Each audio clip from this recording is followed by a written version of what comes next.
Hi BookTube, welcome back to my channel. My name is Jessica, and in today's video I want to share with you what I read in November 2020.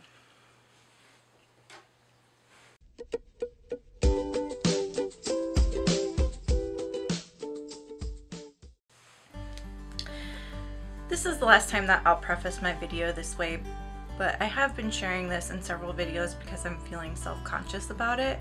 And that is that I am dyslexic, and so sometimes I have kind of a weird speech cadence where I might sound a little bit robotic or scripted, but I'm not scripted.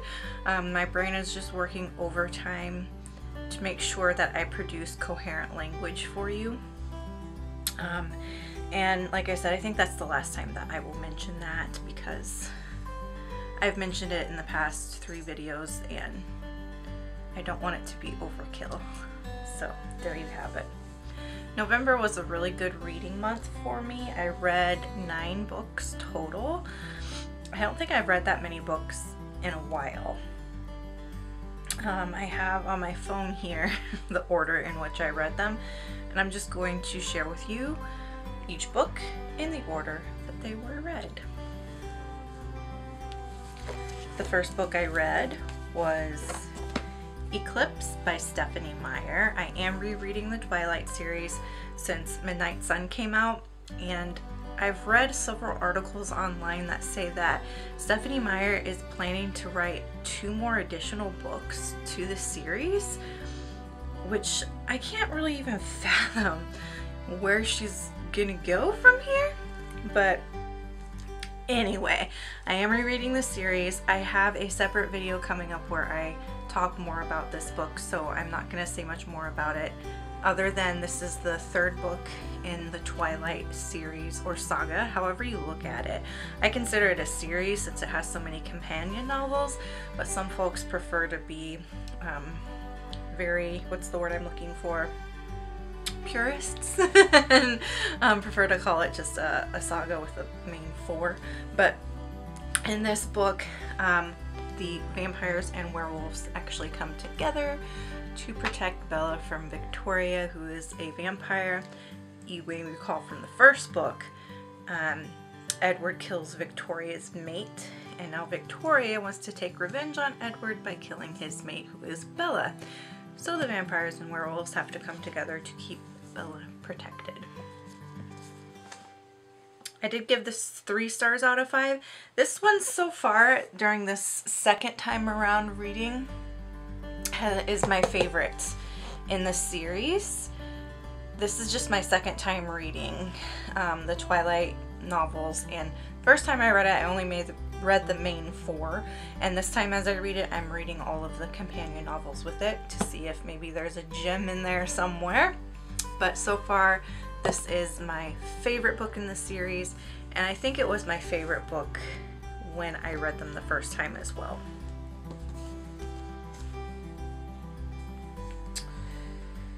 What did I read next? Uh-oh. Okay, that should have been obvious. The next book that I read was The Short Second Life of Bree Tanner by Stephanie Meyer. This is one of the companion books. This is basically a character sketch of Bree, who is one of the young, newly created vampires that Victoria makes to wage war on the Cullens. This is a novella. It's fairly short. It's only 178 pages long. I also wanted to share with you where I got these. Okay. So this one is funny because there's bite marks on the cover of this. It just cracks me up. I don't know where the bite marks came from. I bought this secondhand at Goodwill years ago. I didn't mention when this was published either. Sorry for being so unorganized here. So this was published in 2007. This I got from the public library. They go through every year. I don't know how many times a year, but they withdraw books and sell them because they get like multiple copies of brand new books when they're really, really popular, and then they sell off most of the copies, so they just have like 2 in stock. So this was one of those multiple copies that they sold. I think I got it for like $1 at the library. still has the library binding and stuff on it. Anyway, I am going to be doing a separate video reviewing this book in more detail, so I will refrain from saying much more about it. I did give it 2 stars out of 5. It was published, before I move on, published in 2010, which I think would be after she wrote Breaking Dawn. So this was written after the main 4 books were written.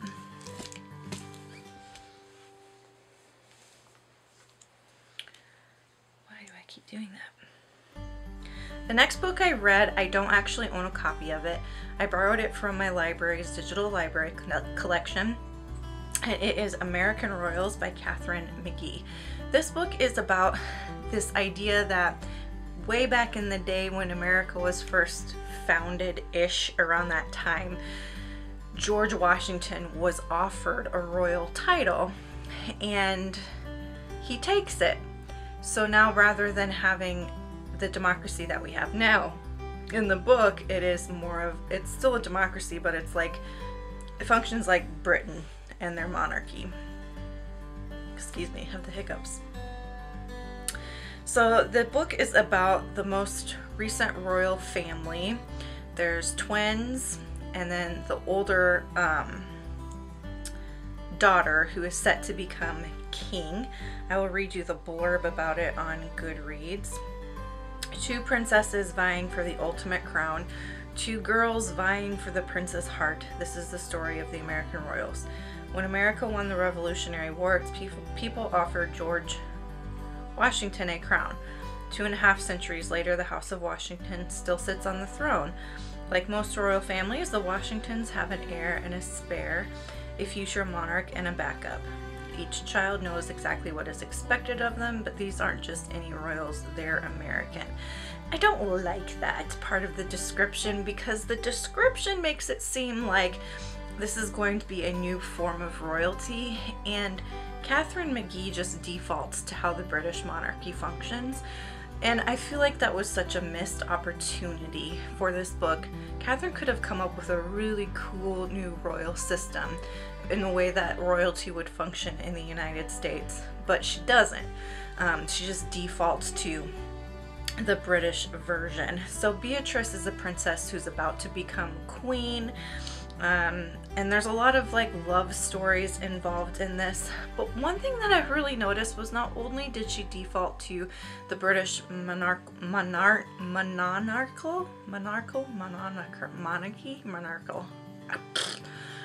So not only does she default to the British monarchy as the system, some of the stories are the stories of the British monarchy.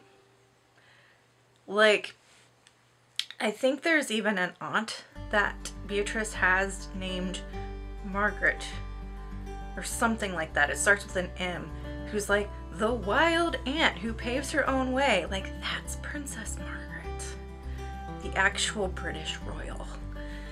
And it felt very unoriginal. And I didn't like that about this. Like I said, I feel like it was such a missed opportunity. I love the premise. It's a really neat idea, but it wasn't super well executed. Now, I did still enjoy it because I love things about the royal family, and I love stuff about the British monarchy. I'm watching The Crown right now, which, like, who isn't watching The Crown right now? So it was still a fun read, but I was disappointed at the shots Katharine McGee did not take. So I ended up giving this book, what did I rate it? A 3-star out of 5 rating. Next, I read Bone Crossed by Patricia Briggs. Oh, I should also mention American Royals was published in 2019. Keep forgetting that step. Bone Crossed by Patricia Briggs. This was published in 2009. It is the 4th book in Patricia Briggs' Mercy Thompson series. And this is a split storyline. And I'm going to do a more detailed review of this as well, so keep an eye out for it. But I did not think Patricia Briggs did the split storyline very effectively. I will just read you the blurb here. and then we'll call it good on this one. So, welcome to Patricia Briggs' world, a place where witches, vampires, werewolves, and shapeshifters live beside ordinary people. It takes a very unusual woman to call it home, and there's no one quite like Mercy Thompson. By day, Mercy is a car mechanic in the sprawling Tri-Cities of Eastern Washington. By night, she explores her preternatural side. As a shapeshifter with some unique talents, Mercy has often found herself having to maintain a tenuous harmony between the human and the not-so-human. This time, she may get more than she bargained for. See, like, even that synopsis, like, nothing's happening so far. Marsilia, the local vampire queen, has learned that Mercy crossed her by slaying a member of her clan. That would be in book 2, which would be Bloodborne, and she's out for blood. But since Mercy is protected from direct reprisal by the werewolf pack and her close relationship with its sexy alpha, it won't be Mercy's blood Marsilia's after, it'll be her friends. And you know, even that synopsis doesn't necessarily thrill me, because all of Mercy's friends are supernatural themselves. They can defend themselves just fine. You know, I'm not worried about them. And yeah, I didn't love this book. I thought it was the weakest one in the series so far, and I will go into more detail as to why, but I did end up giving this 2 stars out of 5.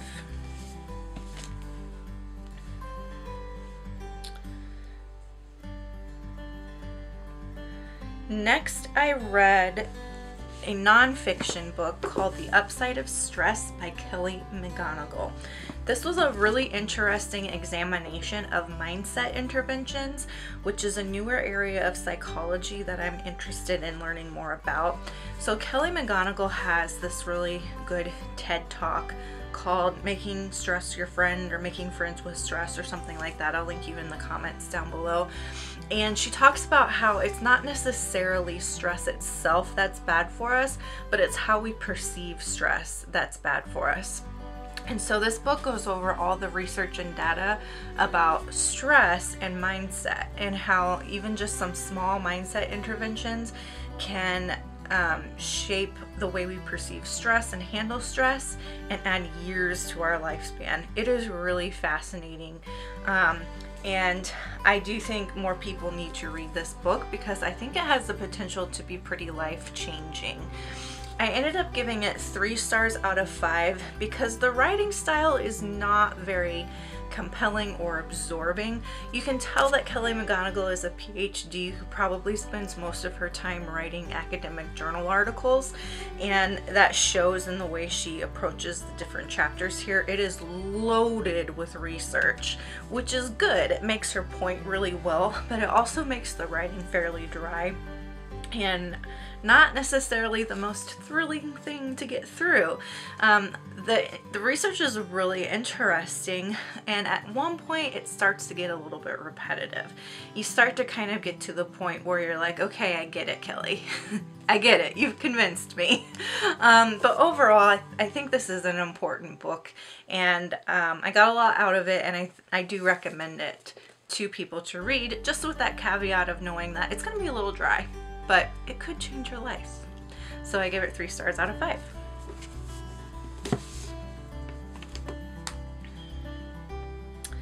Next, I read a cookbook, 50 Great Curries of India by Camellia Punjabi. I've been reading this for a while. Actually, I shouldn't say that I read it in November. I should say I finished it in November. But this is a fantastic cookbook, and what I really like about it is the first couple chapters of this book are just really about the history of Indian cuisine. And she goes into detail about the history, about the different regions. She talks about the different components of Indian cuisine, how each component plays a specific role, how it connects to Ayurveda. It is just really excellent in the way that it explores the tradition of Indian cooking, and not just like, here are some good recipes. And the photos in here are beautiful and helpful, and the recipes are not for the beginning cook. The recipes are challenging, and they require some ingredients that may be difficult to find. And so, you know, go into it with that cautionary tale. Like, you don't want to try any of these things as a beginning cook. I've made one recipe a couple different times now. So this one, fish cooked in curry or cooked in yogurt, and it was excellent, but it takes a good 2 hours to cook. And it is an intricate step-by-step process, like timed down to the minute, of what to cook when and what spices to use and etc. So these recipes are challenging, which for me I like that because I consider myself like a medium level cook. I'm not an expert chef or anything like that, but I'm not an inexperienced beginner either. Like I've got some pretty good cooking experience under my belt. So these recipes are a good challenge for me. Indian food is also like my favorite food on the face of the planet, so I'm up for a good challenge. I'm also blessed because my roommate works at a natural grocer's food store where they tend to carry some of these ingredients more frequently than your typical big box grocery store chains. And so I'm in a position to be able to make good use of this book, and I gave it 5 stars out of 5.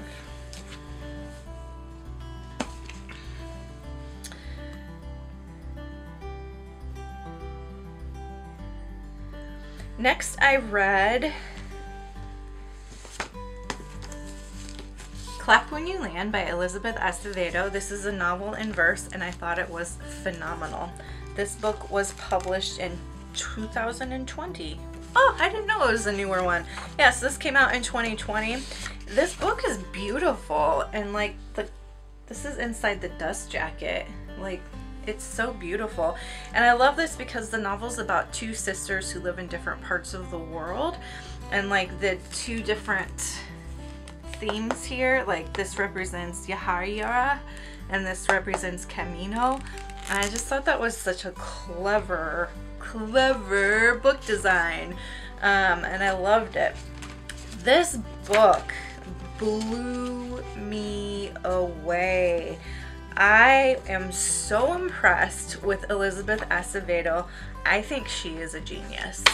I don't know how she did it, but she has written a novel in verse where each poem can stand on their own, but they're also interconnected enough to make a coherent and cohesive story. Like, mind blown. It was so good, and I can't wait to read more of her work.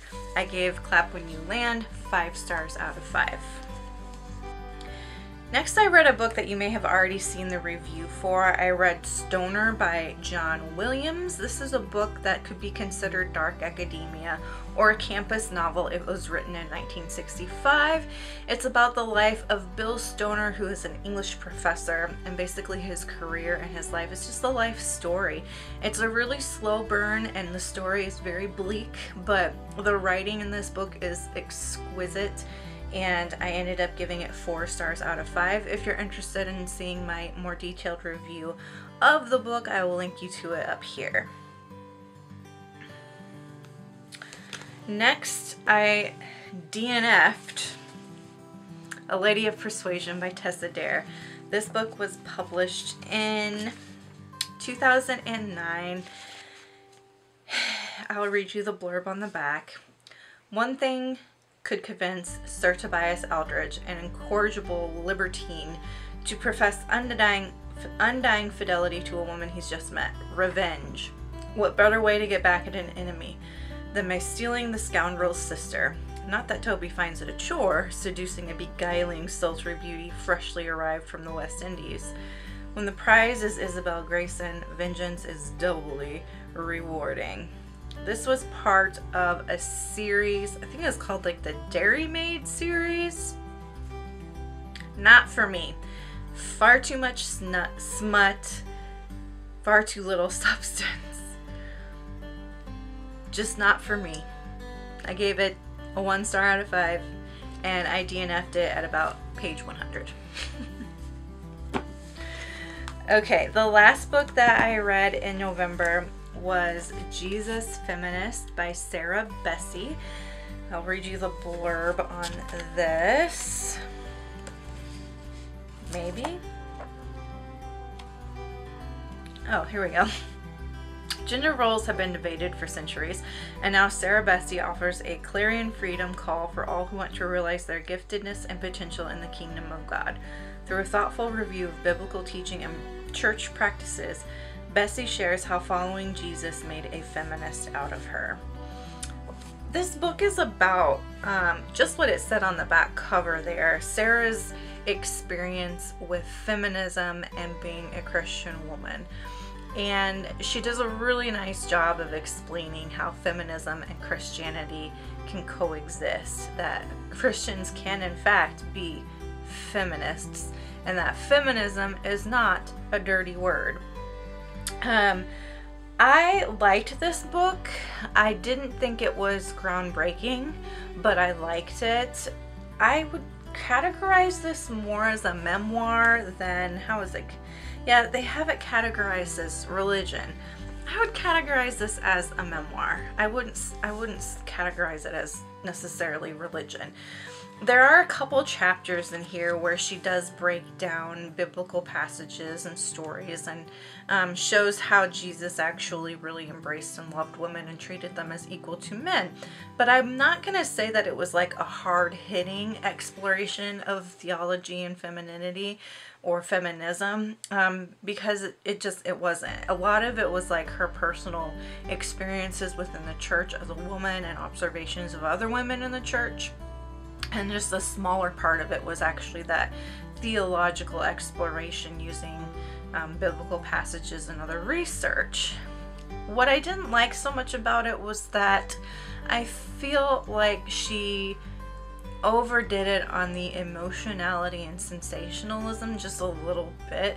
Like, she told a lot of stories about mission trips and people going from being in dire straits to miraculously healed, and I mean, those stories have their place in time. I just think she overdid it with that stuff in this book in a way that it distracts from some of the more intellectual theological questions she was trying to explore.